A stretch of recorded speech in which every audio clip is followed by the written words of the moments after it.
कैसे हैं आप। आज है संडे और संडे के दिन आपको पता होता है कि क्या होता है। संडे के दिन होता है संडे मोटिवेशन। और संडे मोटिवेशन में आज का लेक्चर मैंने जो उठाया हुआ है, आज का टॉपिक जो उठाया हुआ है कि जीवन में गुरु का महत्व। जीवन में गुरु का महत्व अगर हमको सही मायने में जानना है तो गुरु इस शब्द का महत्व जानना होगा।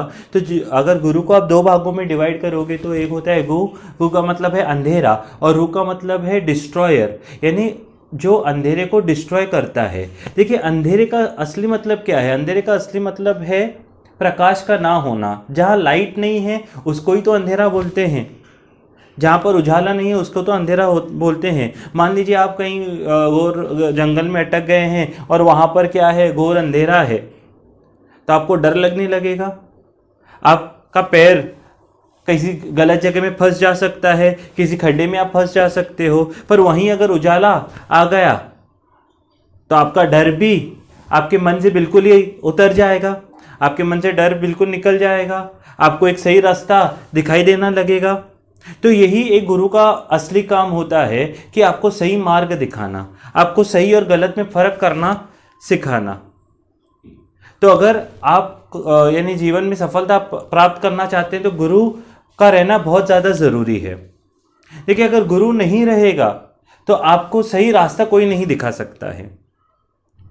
सही यानी अगर मान लीजिए एक आग लगी हुई है, आग लगी हुई है तो उस आग की, उस ज्वाला की गर्माश आपको पहचाननी है तो दो तरीके हैं। एक तो आप खुद क्या कीजिए, उसको हाथ लगाइए और अपना हाथ जला दीजिए, या दूसरा है कि आप गुरु बनाइए। गुरु से क्या होगा, आपको उस गर्माश की सही पहचान मिलेगी और गुरु सही पहचान मिलेगी तो आपने जो खुद एक्सपीरियंस करने गए, खुद से हाथ जला दिया, उससे आप बच जाओगे। तो गुरु आपको सही मार्गदर्शन देगा और जिसने आज गुरु नहीं बनाया वो कभी भी सफलता प्राप्त नहीं कर सकता है। दोस्तों देखिए इतिहास में लिखा हुआ है, राजा महाराजा थे, उन्होंने अपने गुरु बनाए। तो अगर आपको जीवन में सफलता प्राप्त करनी है तो जीवन में गुरु का रहना बहुत अधिक महत्व का है। देखिए मान लीजिए आपको कहीं पर यानी स्टेशन जाना है और आप नए सिटी में आए हो, तो नए सिटी में आए हो तो आप क्या करोगे। अगर आपने माना कि नहीं मैं तो स्टेशन पहुंच जाऊंगा, खुद ही पहुंच जाऊंगा, इसमें क्या है, तो क्या हो जाएगा कि आप घूम घूम के स्टेशन तो पहुंच जाओगे पर क्या इसमें समय बहुत लग जाएगा और सब में कितना मूल्यवान है आप सबको पता है। अगर वही आप किसी से जो एक्सपीरियंस पर्सन है उससे पूछोगे कि अच्छा भाई साहब ये स्टेशन पे कैसे जाना है, तो आपको वो सही रास्ता दिखाएगा, सबसे छोटा रास्ता दिखाएगा। तो गुरु भी यही करता है कि ये जो जीवन है उसको स्टेशन पर लाना है, सफलता के स्टेशन पे लाना है, तो जीवन में गुरु ही आपको सबसे छोटा मार्ग, सबसे अच्छा मार्ग दिखाएगा जहाँ पर आप फंसोगे नहीं। तो गुरु जो है कौन है, देखो बचपन में वो आपकी माँ थी। बोलते हैं कि भगवान सब जगह नहीं पहुंच सकते थे इसलिए उन्होंने माँ बनाई है। जीवन में आपको चलाना आपके माँ ने सिखाया है। आपके पापा है जो आपकी इस जो सब चुनौतियों को आपके आने से पहले ही ख़त्म कर रहे हैं, आपको सही मार्गदर्शन दिखा रहे हैं। आपके स्कूल के टीचर्स हैं। पर आजकल हो क्या गया है, बच्चे थोड़े बहुत सीख लेते हैं तो उनको लगता है, एक ईगो का अहंकार आ जाता है, उनको लगता है कि हम ही सब कुछ हैं। आपके जो ग्रैंड पेरेंट्स हैं वो आपके गुरु बन सकते हैं, पर हम सब उनको हल्के में लेते हैं। पर आजकल हो क्या जाता है, हम थोड़ा सा अच्छा परफॉर्म करने लगते हैं, थोड़े से अच्छे गुण आ जाते हैं तो हम समझते हैं कि हमको सब कुछ आता है और हम गुरु को बिल्कुल ही भूल जाते हैं। अभी इससे रिलेटेड एक छोटी सी कथा मैं महाभारत की आपको बताना चाहता हूँ कि आपको पता होगा कि महाभारत में कर्ण और अर्जुन की लड़ाई हुई थी और कर्ण और अर्जुन में दोनों में से सबसे ज़्यादा पावरफुल कौन है, यही एक सबसे बड़ा चैलेंज था। कौन हारा कोई जीता उससे उनको मतलब कोई नहीं था, दोनों को एक दूसरे को बस हराना था। तो इसमें कर्ण ने क्या किया, सबसे पहले बाण चलाया। तो जैसे ही कर्ण का बाण चला तो अर्जुन का जो रथ है उस बाण से 3 फुट पीछे चला गया। अभी अर्जुन ने बाण चलाया, जैसे ही अर्जुन ने बाण चलाया तो वो जाकर कर्ण के रथ पे लग गया, वो 7 फुट पीछे चला गया। तो एकदम अर्जुन खुश हो गया, उसके मन में अहंकार आ गया। उसने कृष्ण भगवान को बोला, देखिए हो गया प्रूफ, मैं ही ज़्यादा पावरफुल हूँ। ऐसे हमारे भी थोड़े से गुण आते हैं, अच्छे कुछ अच्छे मार्क्स मिलते तो हम समझते हैं कि हमको सब कुछ आता है। तो कृष्ण भगवान ने बोला, भाई साहब आपके साथ मैं इधर बैठा हुआ हूँ, जो पूरे संसार का भार लेके बैठा है। बजरंगबली आपके साथ बैठे हुए हैं आपके रथ के ऊपर। ये रथ इतना भारी है कि आपका जो शक्तिशाली भाई है भीम, वो भी इसको हिला नहीं सकता, फिर भी ये 3 कदम पीछे चला गया है। और उन्होंने क्या किया, कृष्ण भगवान ने बजरंगबली को भी इशारा किया कि वो भी इससे उतर जाए रथ से, और कृष्ण भगवान ने भी पूरा भार हल्का कर दिया। और अभी जो दूसरा वाहन करंट का आया, वो जैसे ही अर्जुन के रथ पे लगा तो सीधा रथ हवा में उड़ गया।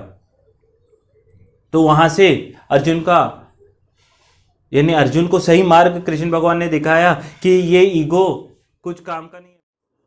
कुछ लोग बोलते हैं कि मेरे पास गुरु नहीं है, मुझे कोई ऐसा मिला ही नहीं जिसको मैं गुरु बना सकूं।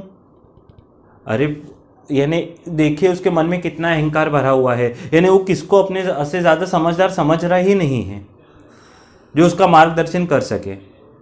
देखिए गुरु जो होते हैं उनको सब कुछ पता होता है। आपको एक छोटा सा एग्जांपल बताऊंगा, एक छोटा सा जोक याद आ रहा है। 4 दोस्त थे, उन्होंने क्या किया था, एग्ज़ाम के लिए पढ़ाई नहीं की थी, और किसी तरह से उनको क्या चाहिए थे, 2 दिन और पढ़ाई के लिए चाहिए थे, और किसी तरह से और 2 दिन पढ़ाई के लिए चाहिए थे। तो उन्होंने क्या किया कि पर्पसली वो क्या कहे, पूरे अपने कपड़े मैले पहन के 45 मिनट एग्ज़ाम हॉल में लेट गए। और एग्ज़ाम हॉल में जैसे ही लेट गए, टीचर ने पूछा आप लेट क्यों हो, आपके कपड़े गंदे क्यों हैं। उन्होंने बोला मैडम हम तो रास्ते पर आ रहे थे, पर हमारी गाड़ी पंचर हो गई, और गाड़ी पंचर हो गई तो उसमें बनाने में ही पूरा टाइम लग गया, और उसमें हम पूरे सब आंसर भूल गए हैं, हमको और 2 दिन चाहिए पढ़ाई करने के लिए। तो टीचर ने बोला हाँ बिल्कुल सही हो, तुमको 2 दिन तो मिलने ही चाहिए। तो टीचर ने क्या किया, ठीक है आप 2 दिन बाद आके एग्ज़ाम दे सकते हो। दोनों सब ने, चारों ने अच्छी तरह पढ़ाई की और 2 दिन बाद चले गए। तो 2 दिन बाद चले गए तो टीचर ने क्वेश्चन पेपर दिया और चारों को 4 अलग अलग जगह पे बिठा दिया। और उस क्वेश्चन पेपर में 2 ही क्वेश्चन थे। पहला क्वेश्चन था व्हाट इज़ योर नेम, सबने तो अच्छी तरह आनंद में लिख दिया, अरे ये तो फालतू क्वेश्चन पेपर, ये टीचर कैसा है।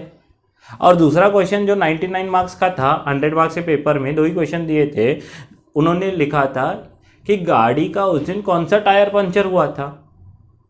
और जैसे ही ये सवाल आ गया, चारों जन फंस गए। एक ने लिखा आगे वाला, दूसरे ने लिखा पीछे वाला, तीसरे ने लिखा आगे का राइट वाला, चौथे ने लिखा, यानी चारों जनों ने 4 अलग अलग आंसर लिख दिए। तो टीचर जो होता है उसको सब पता होता है कैसे आपको सीधा करना है, रास्ता आपको क्या है चुनना है। ठीक है, ये तो छोटा सा जोक था, तो आप कभी भी अपने टीचर को कम मत समझिए अपने से। तो आज का मैसेज यही है कि कभी भी अपने आप के में ये अहंकार आने नहीं दे कि आपके टीचर्स को, आपके माता पिता को आप कुछ नहीं पता चलता। कभी भी ये नहीं समझे कि आपको सब कुछ आता है। हम जीवन, ये पूरा जो प्रोसेस है, ये एक लर्निंग प्रोसेस है जिनमें दिन भर दिन हमको नई चीज़ें सीखनी है, और सफल वही होता है जो दिन भर दिन नई चीज़ें सीखते रहता है। और ये नई सीखे चीज़ें हमको सिखाएगा कौन, हमको मार्गदर्शन देगा कौन, तो वो है गुरु। तो ये है गुरु का महत्व। आप अपने इस शुभ दिन पे, मैं भी अपने गुरु, जो सभी गुरुओं को याद करके उनका शुक्रिया कहता हूँ। और आप भी सब अपने माता पिता, ये grand parents, teachers, school teachers, ये सब आपके गुरु हैं। आपके बड़े जो भाई बहन हैं, आपसे अगर कोई 1 घंटा भी ज़्यादा देर किसी फील्ड में है तो वो आपका गुरु बन सकता है, क्योंकि उसको तजुर्बा ज़्यादा है। तो आप सबको रिस्पेक्ट दें और जीवन में कभी भी अपने गुरु को भूले नहीं। Thank you.